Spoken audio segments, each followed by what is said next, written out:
I'm going to share a little bit something before I read the scripture. I was Christmas Eve, I think, when I was here leading the service, and when we In your high heels. Huh? In your high heels. Yeah, and when we finished and we're going home, I told my family how I did. And if I make a lot of mistakes or something, because you know, this English is not my first language. And my son, and the girls were kind, and my son said, oh, you be a lot.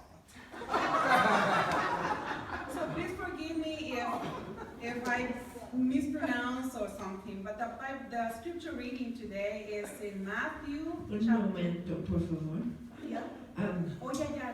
We also want to lift up Jim Musgrave, who's visiting from Wisconsin. He's Joy's brother. So, Lord, in your mercy. And I also want to lift up the Lopez Donaldson family. We had a funeral service here Friday morning at 9 o'clock.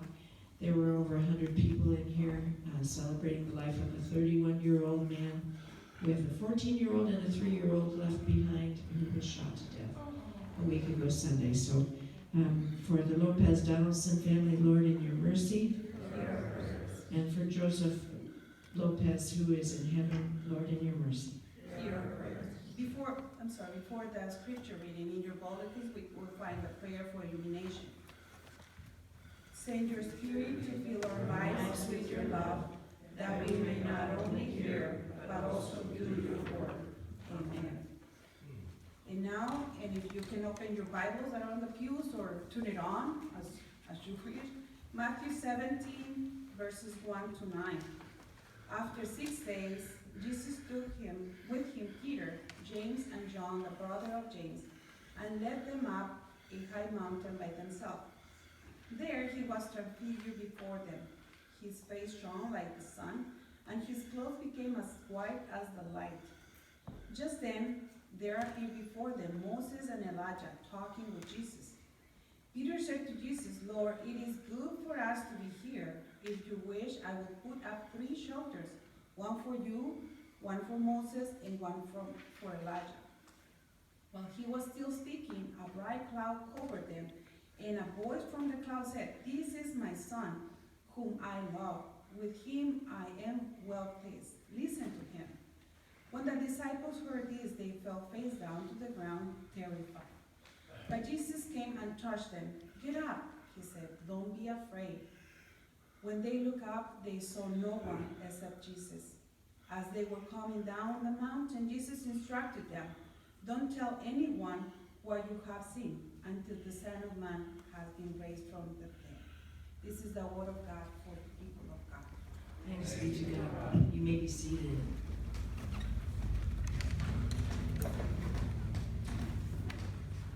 Couldn't really find any good joke for this one. So I'll just do a couple maybe.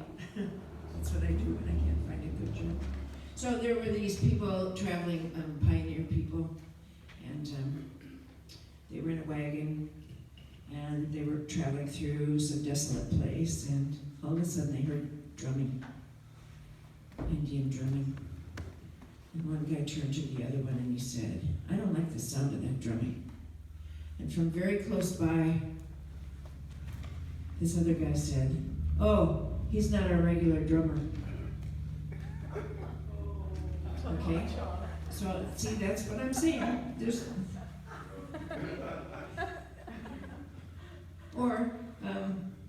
I'm at this wonderful age where I think everybody my age looks a lot older than me. Maybe I need to do 3 today.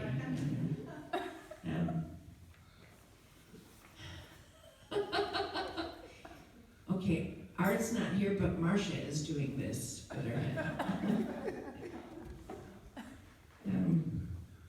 This is one of those scriptures that we don't think applies to us. I think we don't think it applies to us because, it's not just about the 12, it's about the 3. And it's about those 3 going up on a mountain and seeing Jesus, Moses, and Elijah. I don't know if any of you have ever had visions like that. How many of you have ever seen God or heard God speak? I was blessed to hear God speak when I was very little, and again when I was older, but I don't know if I've seen and known that I was seeing God. Matthew, is the gospel writer who writes to the Jewish people. He doesn't explain any of the ritual because he figures they already know it. He always has two people who are healed so that there is a witness to the healing, because you have to have two people to be witnesses for anything to happen. But there are some things that are in Matthew that are not in any of the other ones. And there are some things that are a little different. They're all three. This story is in Matthew, Mark, and Luke. I'm cheating. I have my little book that has where the scriptures are and who has them. John does not have this story. They all talk about going on a high mountain. Can you think of anybody else from the Old Testament who went on a mountain and did anything up there? Okay, one of the differences between Matthew and Mark and Luke was Matthew mentions that Jesus' face shone. And when Moses went in to speak to God in the temple of meeting, when he would come out, his face would be so full of the light of God that people wouldn't be able to see him. It was like looking at the sun. So he started wearing a veil over his face when he walked around after he had seen God. So this is Matthew saying, okay, everybody who hears this story, remember Moses who went up on the mountain and his face shone like God. We're talking about somebody very important here. Jesus is on a mountain and his face is shining like the sun. And his clothing is like lightning, bright. And he's talking with Elijah and Moses, the prophet and the lawgiver. In the Gospel of Luke, that says what they're talking about. In the Gospel of Luke, Luke says they were talking about the Exodus Jesus was going to perform from Jerusalem. So Jesus was going to lead people to freedom from Jerusalem after his crucifixion, which is a lovely idea too. But the one that's in Matthew comes later. Moses and Elijah talking with him, and then Peter says the thing that we would probably say. Peter, James, and John are the three that went up with Jesus. Peter's the one who represents us. Peter's the one who will try anything once. Okay, Lord, you're walking on water. Call me out and I'll walk on water too. And then he gets on the water and 2 steps in, he goes, oh, it's storming and I'm on water and what the heck am I doing? And he takes his eyes off Jesus. And he starts to sink, and Jesus rescues him. Peter's the one who says, yeah, everybody says you're Elijah or one of the prophets, or who do you say I am? You are the Son of the Most High God. You're right. God told you that. It's not something you heard from people. And then Peter says, after Jesus then says, okay, so as the Son of God, this is what I'm going to do. This is what we're going to do. We're going to Jerusalem, and I'll be turned over to the leaders of the temple and the scribes and Pharisees and the rulers, and they're going to turn me over to the Romans, the Gentiles, and they're going to torture me, and they're going to kill me, and on the 3rd day I'll rise again. And before he even gets to the 3rd day I'll rise again, Peter says, no, no, no. Let it not be so. And Jesus says to him, Satan, get thee behind me. You are thinking the ways of people, not the ways of God. You have your mind on people's stuff, not on God's stuff. who says, with these other brothers, James and John, well, I'll get back to that. James and John. John is the one who probably lived the longest. Tradition says we don't have kind of a martyr story for John. He wrote the Gospel of John. He also wrote the book of Revelation, which was a vision he had when he was in prison on an island in Patmos. And then he went back again to Ephesus and continued to preach and teach and live life of love of Christ. He was a teacher there. It says in the tradition that he used to always preach love, the love of Christ, love for neighbor, love of God.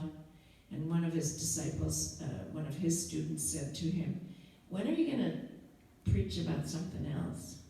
And John said to that disciple, "When you get this one down, when you figure out how to actually live a life completely full of the love of God." So that was one of the brothers. James is actually the first of the 12 who was martyred. Herod Antipas beheaded him. And that and the stoning of Stephen, which happened just before then, caused a lot of the disciples to disperse from Jerusalem and go different places. They didn't feel safe there anymore. So those are the three that went up there. And Peter, the spokesman, said, he's the one who asks the stupid questions.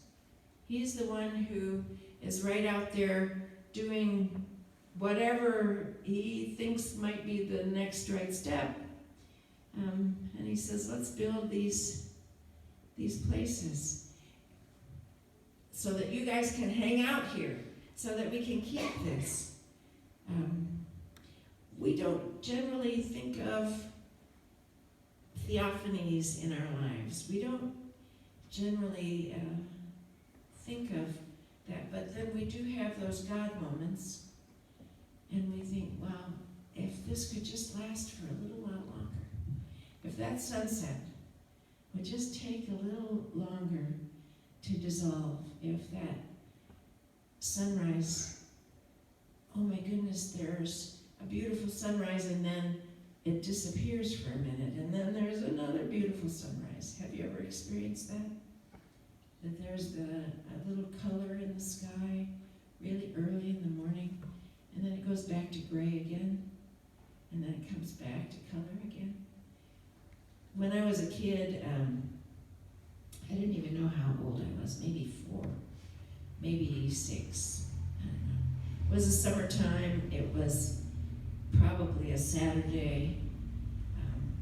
I had brand new roller skates, and I woke up early in the morning in that gray time.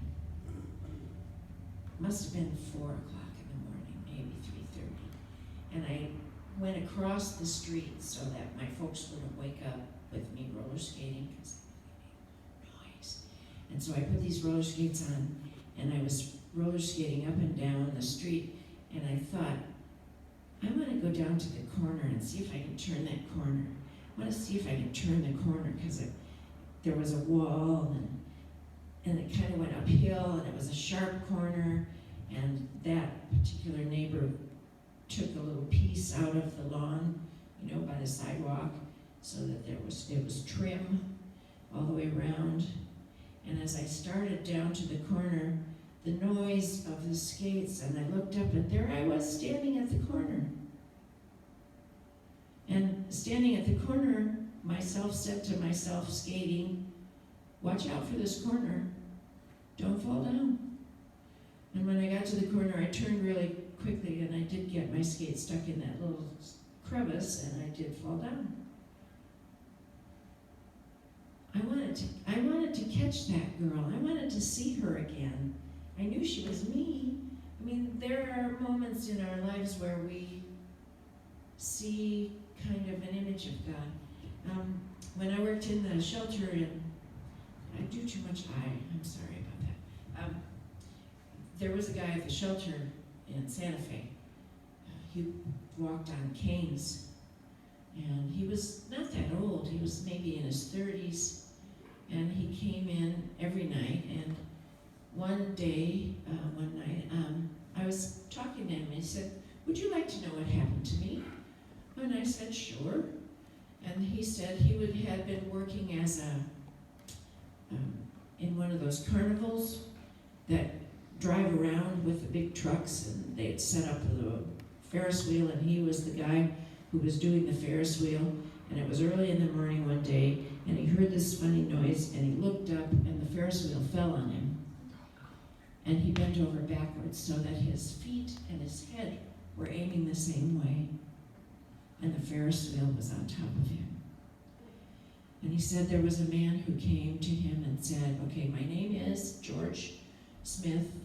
That's not what the name was, but he gave the man his name, and he said, "I'll stay with you until the ambulance comes. I heard what happened. I've called the ambulance. You're going to be okay. Stay with me. Stay with me." And this kid laid on this rack thing with his body bent in half and this thing on him, while this man said, "Stay with me. They're coming." And as soon as the sirens came, the man said, "I'll go lead them here. Stay with me.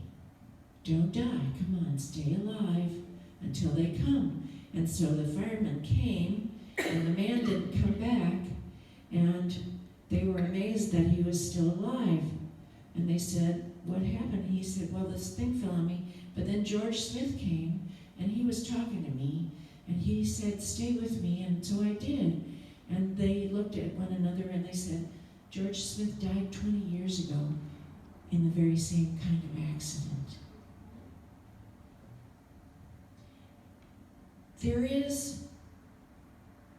God is in the world. Christ is in the world. Sometimes God looks like an ordinary person. Sometimes we see and hear the Spirit of God in our lives, but we do like Peter did. We try and make it ordinary because we can't figure out how to stay ourselves in that space of spirit. So we want to make a little monument to it, or we want to mark it. I mean, every time I went by that place where I fell when I was a little kid, I would think about that girl. That was me, standing at the other end of the street there. That's a spiritual thing. Those are things that happen. Elijah in the Old Testament, in Kings, he went to a mountain. He wanted to hide. He used up all of his adrenaline, and he was hiding, and he wanted to see God. And there was a great wind, so strong that rocks broke in two, but God was not in the wind. And then there was an earthquake, but God was not in the earthquake. And then there was a fire, but God was not in the fire. And then there was the sound of silence. And that's when Elijah said, "Okay, that's God." And he went out, and God passed in front of him. God is present in our lives, and we try to make it normal and call it something else, and then we forget about it. But the thing about Matthew's scripture that's different from the other two stories of this is that when Peter says, "Let's make something to make this last," and the cloud of God comes on them and says, "This is my son, the beloved. Listen to him." They get afraid.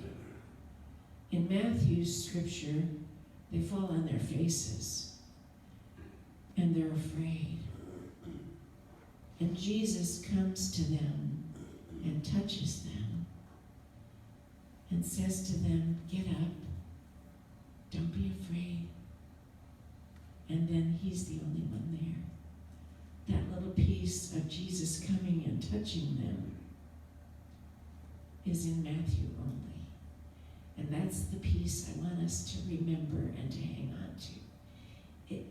When you're seeing God, when you experience God, there's a woman in Santa Fe who was driving home from her job, and she hit a patch of ice, and her car started to spin, and she let go of the wheel, praying, and God stopped it from falling into an arroyo. There wasn't a fence there, but God stopped the car. There was a woman driving that I worked with down in Silver Lake, and she had an accident on the freeway on the 5, and somehow one of her back wheels just came off. The whole wheel came off, and her car was driving down the highway sparking, and she finally got it to pull over, and the gas tank caught on fire, and she was in the car, and somebody came and pulled her out through the window, even though the window was up, pulled her out through the window and laid her beside the road, and she didn't get burned. God is present with us. And whenever we see God, instead of making it mundane, oh, maybe there was a fireman who went by that saved that woman from the car with the window that was up. Maybe it was just a homeless person who happened to walk by and knew that name from something and said it, so the James, who was feet and head going the same way, and it caused him to stand. We don't have to make it mundane. Jesus fed 5,000 men, not counting women and children, and sometimes people say, well, that's because everybody had a sack lunch with them.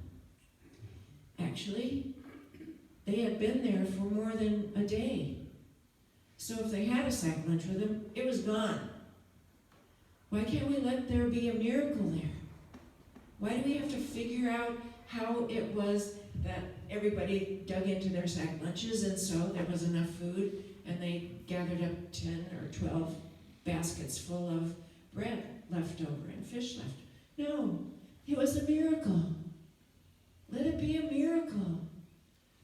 This is how wonderful our God is. This is how powerful our God is. God can do these miracles. God can save people from all kinds of things. And it's not science. It's not medicine. It's, yes, science and medicine help, but good heavens, it's a miracle. We have a woman related to this congregation who has lungs, and she lives a regular life, and for 6 years she struggled to breathe. She's fine. Teresa's cancers are going away.